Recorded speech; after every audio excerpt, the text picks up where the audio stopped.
What is up, everybody? Welcome back to the channel, to another video. I have just got back from Earl's True Value Hardware, picked up a whole bunch of M8 and 1M12 bolts. Guys, I'm just gonna hop in here in the middle of the build real quick just to let you guys know, don't forget to give this a thumbs up. If you're watching it, just give it a thumbs up. Leave a comment below on the build. I'm really trying to grow this channel, and the more you guys interact with me on the channel, the better the algorithms for YouTube and all that jazz will work. So don't forget to leave a comment and give a thumbs up, and thanks for watching. And we are going to hopefully be putting the oil pan on, and for sure we're going to be putting the vacuum pump on. This bolt actually is for the motor mounts. It's a little longer bolt. Let's stick that over there. But this is what we needed right here. We've got two bolts. This one screws in there. This one will screw in the bottom like that. And that right there will hold the the vacuum pump on. And then for the bottom bracket, this one right here will keep that nice and secure. That is in the last video. This is the mount that I had made and then painted it. So we've got that. We've got this oil line for the vacuum pump already in position where we need it. And that really brings us to, it's time to fit it on. Once we get this on, then we can go ahead and once we get this on and then the gear on, then we'll be able to go ahead and put the timing cover on, and then we'll pretty much have this all wrapped up to the point where we can start fitting it in to the actual Jeep itself, trying to figure out that step. So I'm just gonna jump right into it. Move this, and I'll set you guys up on the tripod, and we'll go ahead and pop this in.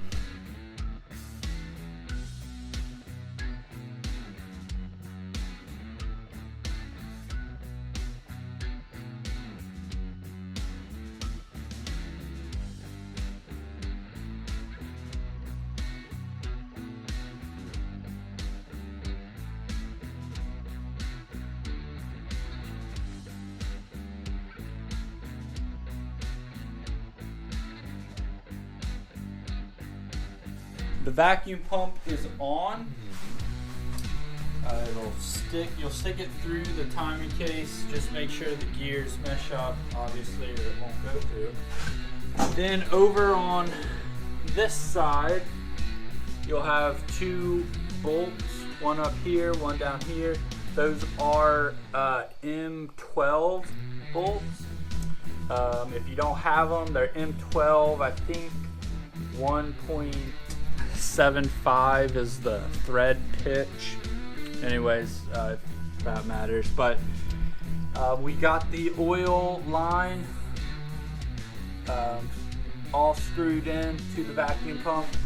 Down here we've got the little adapter plate, or the mount for it, so it won't crack the timing case. On my P pump, I had noticed that it was missing 3 of these bolts that go in and hold this plate onto the actual P pump. So I got some, but as you can see, they're just a little bit too big. If you can see, they just won't fit flush down in there.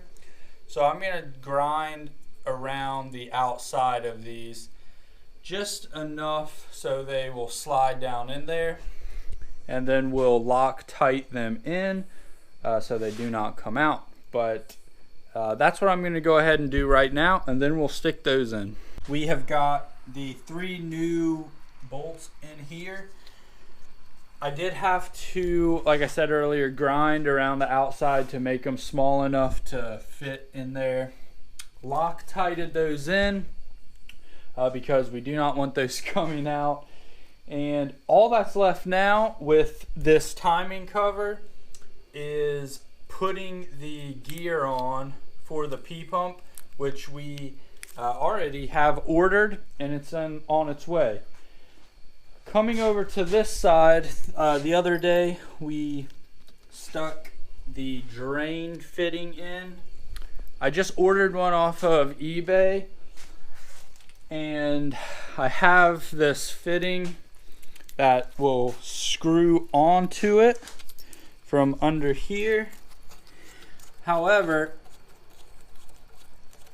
I may, because this is a little bigger size than this, it might make sense to get a bigger drain line as far as a drain fitting. So I'm not 100% sure what size this one is, but if I can get one that will accept the same size as this, that may help things out. Plus, it's always not a bad idea to have as big of a drain line as you can. That way you're not getting any hold up in the oil. If your oil drain line is too small, you won't get enough flow through here, and you can actually blow out turbo seals and other stuff like that. So it's always better to, if you can go with a bigger line, you know, you want plenty of line to go out. So I may do that. It's not the end of the world. This is big enough, but I just have that, you know, it was one of my spare parts that I used on a different build. Actually, I used it on the B3000 that we swapped. If you aren't familiar with that build, go back in my videos. We diesel swapped a Mazda B3000, which was pretty cool. Toyota diesel, and we turboed it, went through all that. This turbo actually was on the Mazda B3000 for a little bit, and then we went with a smaller option. At this point, I think it's time to see about putting the oil pan on. Have a whole bunch of bolts here that should work.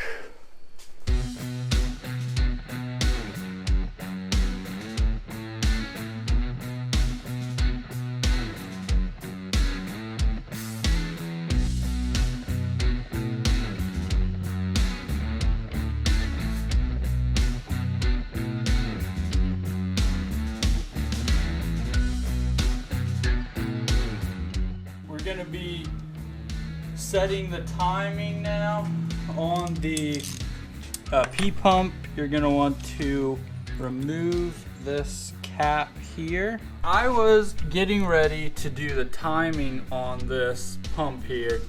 I pulled this out, and the timing pin, the previous owner must have stole the pin out of it, and it is not in here. So I can see the pin of like where the timing is at top dead center. However, you know, the pin's gone. So I'm gonna have to order one of those. There is no timing marks on this one because you just slap it on there like that and it free spins. You can pop your nut on, tighten it up and everything, but that is the timing gear. It does, I meant to show you guys this, there is a right and a wrong way.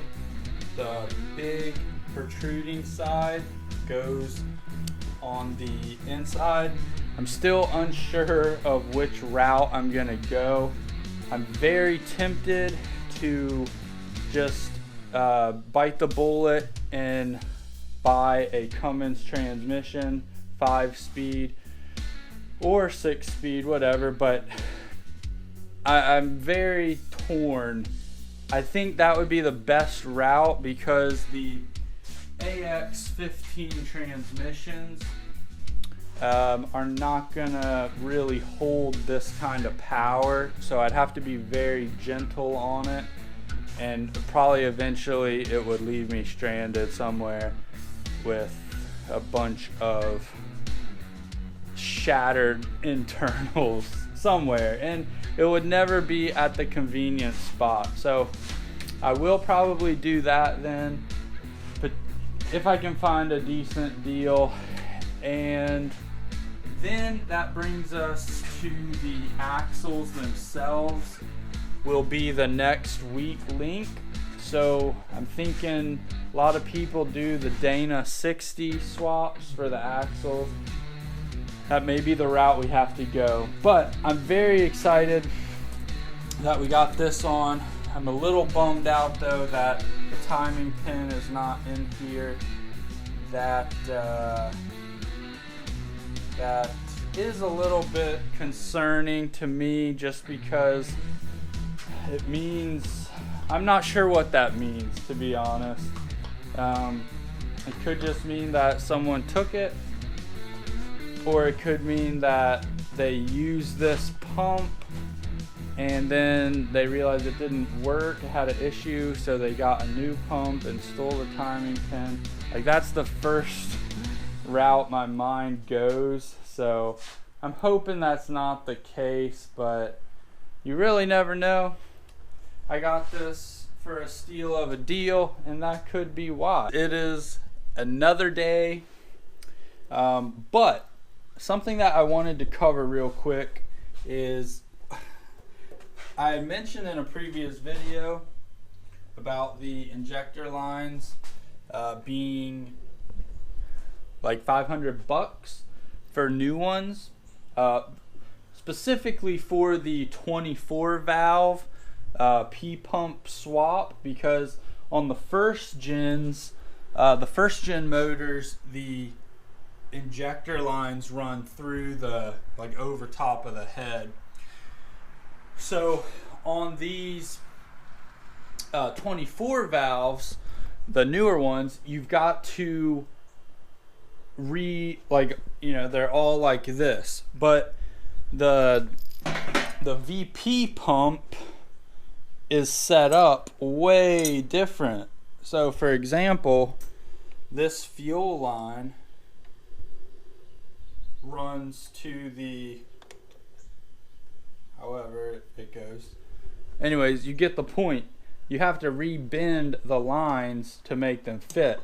Now, this is pretty tough hosing or tubing, whatever you want to call it, to bend. So you have to kind of heat it up, and without like a bender machine that could straighten it out and then do it, you got to heat it up and bend it slowly so you don't crimp it. And this is what we've got done so far. Got 2 of them done. This one will go right here. So when you're bending these, you kind of want to start from this end, because this is the hardest fitting to get in. This one, it doesn't really matter as much, but this one is a little difficult to get in. So I would start it, screw it in like this, and then figure out where you need to bend it and how to make it fit. Or you can start on this end and bend it down, and then worry about, spinning it around and whatnot. It's really up to you, but it's no easy task, and it doesn't look the best. As you can see, you don't get the cleanest looking job out there. And for my temporary use of it, I would much rather spend the $500 towards you know, trans related issues that I may have. So that's kind of where I'm choosing to save money, and it doesn't look as good, but I'll wait until someday I have the $500 I want to spend towards it, or either that or find a killer deal. But at this point, this is what we're going to do, and we are just going to run them like you see. It is important to keep the length the same.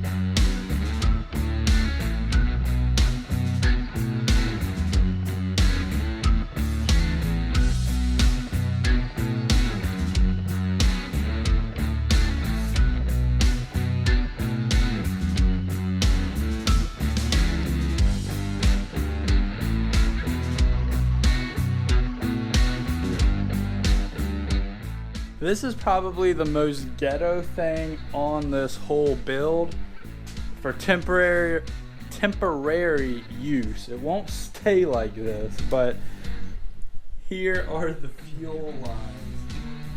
Oh my goodness. These are super hard to re-bend once they're already pre-bent, but we've got them to where, you know, we have them in. I may end up rebending them a little bit once I put the ram intake in right here, but pretty much we're gonna have to build one that goes over the lines, and that'll be that. But it will work. It will get fueling to the engine and save me $500 in the meantime. So to all you wondering if you can bend the lines, you can. It just doesn't look the cleanest. Alright, so I just got back from the store, picked up 11 more bolts for the timing cover. Before I put the cover on, I want to make sure that I've got the engine at top dead center, which I've got the timing marks all lined up. You take a very thin screwdriver, stick it down in the injector hole. You will turn the the crankshaft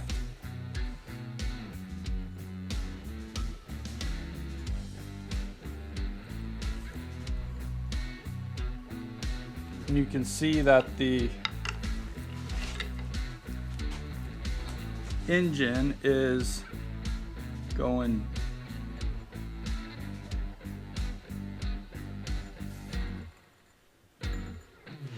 so when the engine is at top dead center,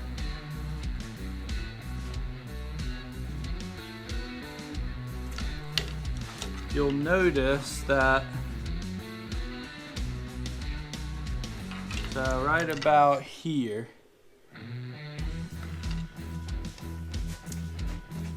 let me explain this a little more. With the screwdriver in here, the screwdriver hits the top of the piston. Then as you rotate this around, you can see the screwdriver start to drop as it goes down. And then you go back up and the screwdriver starts to pop up.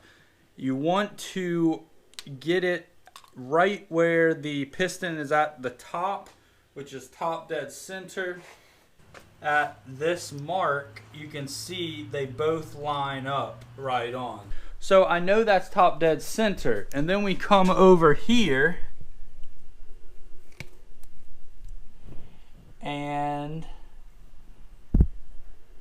up in here, there's a little pin that you'll stick in, and that will get this P-pump at top dead center. Then you grab your gear. So with the P-pump at top dead center and your engine at top dead center, then you slide your pump gear on and tighten it down and torque it down, and you will be set timing wise. So I do not have the pin. My injection pump did not come with one. I have one ordered, but I think I will be able to just rotate the pump a little bit and get it to top dead center, and then I should be able to just throw this thing on and be ready to roll. I've got the pump gear on. I've got everything timed up right, and so this nut, I've read a couple different people on the forum say a couple different numbers for torque spec, but we are going to put it at 144 foot-pounds, and we'll see what this feels like. There we go.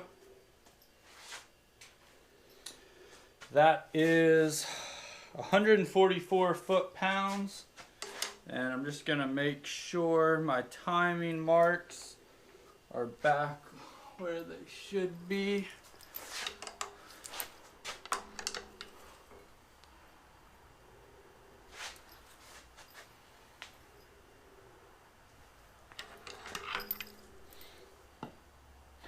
Yeah, perfect, right on. So we can see down here these lines. We can see down here that these lines are lined up perfectly. And then if we come over here and look in the injection pump, there is the little pin spot is right in the center of this hole, and that's where it should be. And I'm gonna leave it right there. We're good to go. We can put this front cover on. I am going to put some assembly lube just on the gears, just so